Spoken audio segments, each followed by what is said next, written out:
In this lesson, we're going to take a look at some nice new features in CSS3 for drawing rounded rectangle corners and drop shadows and a few new color management features. So, these examples are all in the project folders. First of all, we'll see how you can create rounded corners on shapes. I have here 3 divs, and for each div, I've set the border radius property. I'll show the code in a moment, but I'll just explain how it looks first of all. So in the top div, I've set the border radius property to be 20 pixels. That applies a border of 20 pixels on all 4 corners. And you can either specify the amount in pixels or as a percentage of the width or height of the shape. Now if you want to, you can define a different border radius on each corner.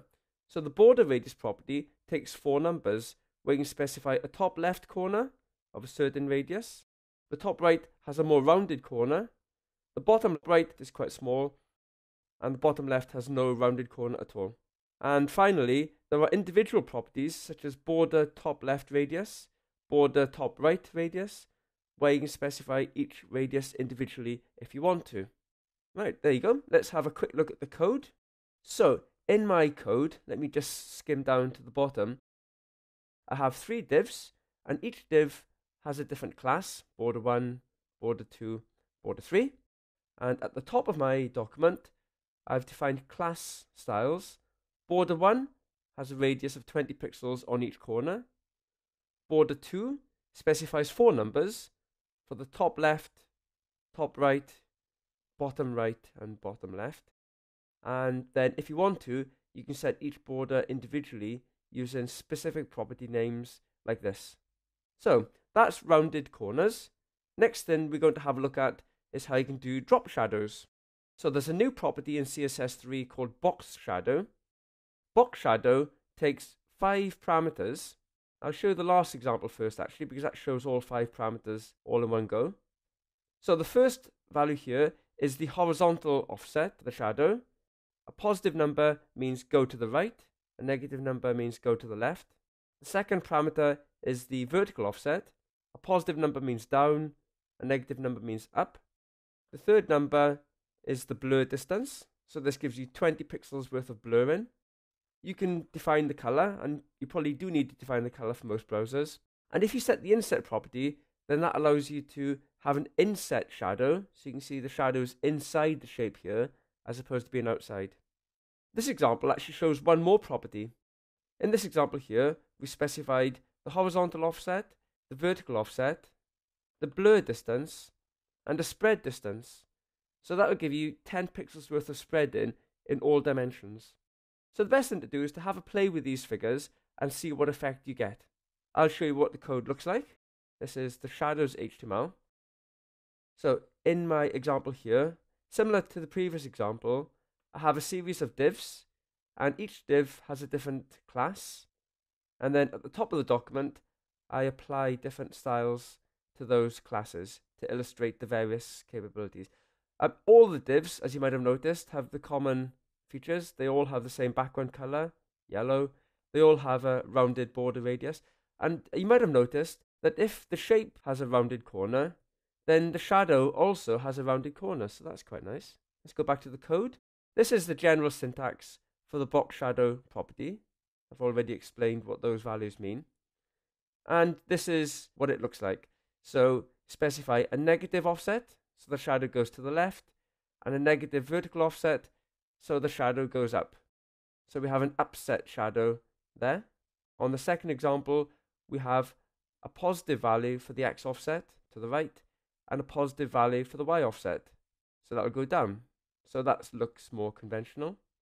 And then the third example, we have a blurriness, 20 pixels worth of blur. So you have a blur there. That's quite a nice feature. I quite use that quite a lot. The next example also has a spread distance. So for example, if I made that a very large number, let's make it 50 pixels worth of spread. And I'll go back into this file and refresh it. Whoa, we have a very spread out box shadow there. To be honest, I preferred it the way it was. And then finally, set the inset property for a shadow that goes inside, not outside. Next example, looking at color management. There are some new ways to specify colors in CSS3.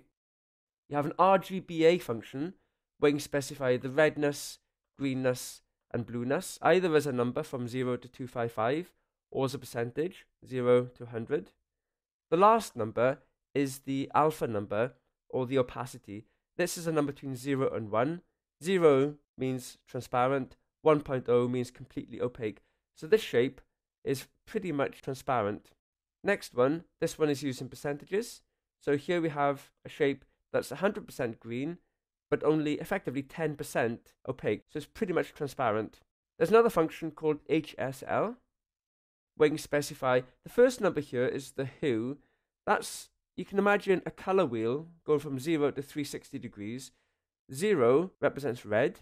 If you go 1/3 of the way around the circle, 120 degrees, that gives you green.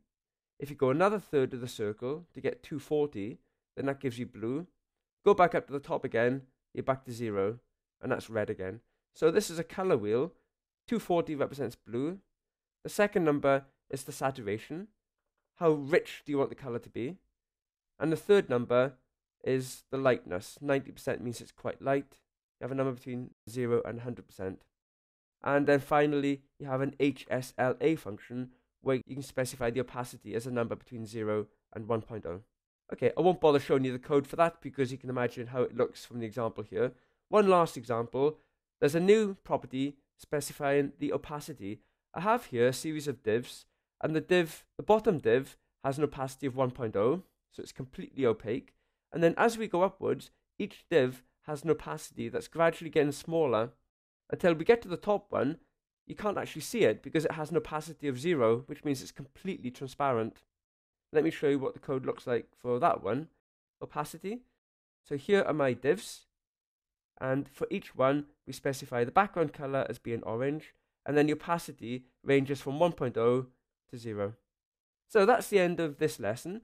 We've seen how you can draw rounded corners by specifying a border radius.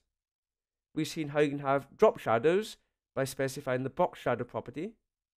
We've seen various different color functions such as RGBA and HSL, HSLA. And then finally, we've seen how you can define opacity to make things more opaque or more transparent.